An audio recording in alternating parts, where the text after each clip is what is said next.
کتاب قائد اعظم تقاریر و بیانات، ترجمہ اور ترتیب سید رئیس احمد جعفری۔ یہ کتاب مشہور مورخ جناب سید رئیس احمد جعفری کی تحریر کردہ ہے۔ یہ وہ واحد ادیب ہیں جنہوں نے 250 سے زیادہ کتابیں تحریر کی ہیں، جن میں سے ایک کتاب یہ جس میں قائد اعظم محمد علی جناح کے بارے میں انتہائی اہم معلومات دی گئی ہیں، جو کہ دوسری کتب میں آپ کو نہیں ملیں گی۔ یہ کتاب قائد اعظم ان کی تقاریر و بیانات پر مبنی ہے۔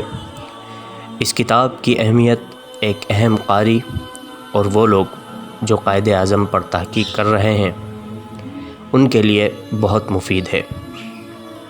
اس کتاب کا کچھ حصہ آپ کے سامنے پیش کر رہا ہوں۔ قائد اعظم کا نظریہ۔ ہم مسلمان اپنی تابندہ تہذیب اور تمدن کے لحاظ سے ایک قوم ہے۔ زبان و ادب، فن لطیف، فن تعمیر، نام و نسب، شعور و اقتدار، تناسب، قانون و اخلاق، رسم و رواج، تاریخ و روایات اور رجحان، مقاصد، ہر ایک لحاظ سے ہمارا اپنا انفرادی زاویہ نگاہ اور فلسفہ حیات ہے۔ بین الاقوامی قانون کی ہر تعریف ہماری قومیت کو سلامی دینے کے لیے تیار ہے۔ پاکستان کے قدرتی ذرائع بہت وسیع اور غیر محدود ہیں۔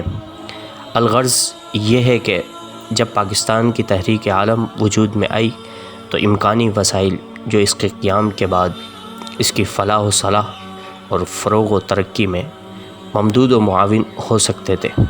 پاکستان کے راستے میں بہت سے روڑے اٹکائے گئے، لیکن اسے بننا تھا وہ بالآخر بن کر رہا۔ اب یہ اہل پاکستان کا فرض ہے کہ اس کے وسائل و ذرائع سے فائدہ اٹھائیں اور اسے دنیا کے ترقی یافتہ قوموں کا ہمدوش بنا دیں۔ مزید اس کتاب کی معلومات کے لیے ہمارے دیے گئے نمبر پر رابطہ کریں۔ یہ تمام کتابیں ہماری ویب سائٹ پر PDF کی صورت میں موجود ہیں۔ السلام علیکم۔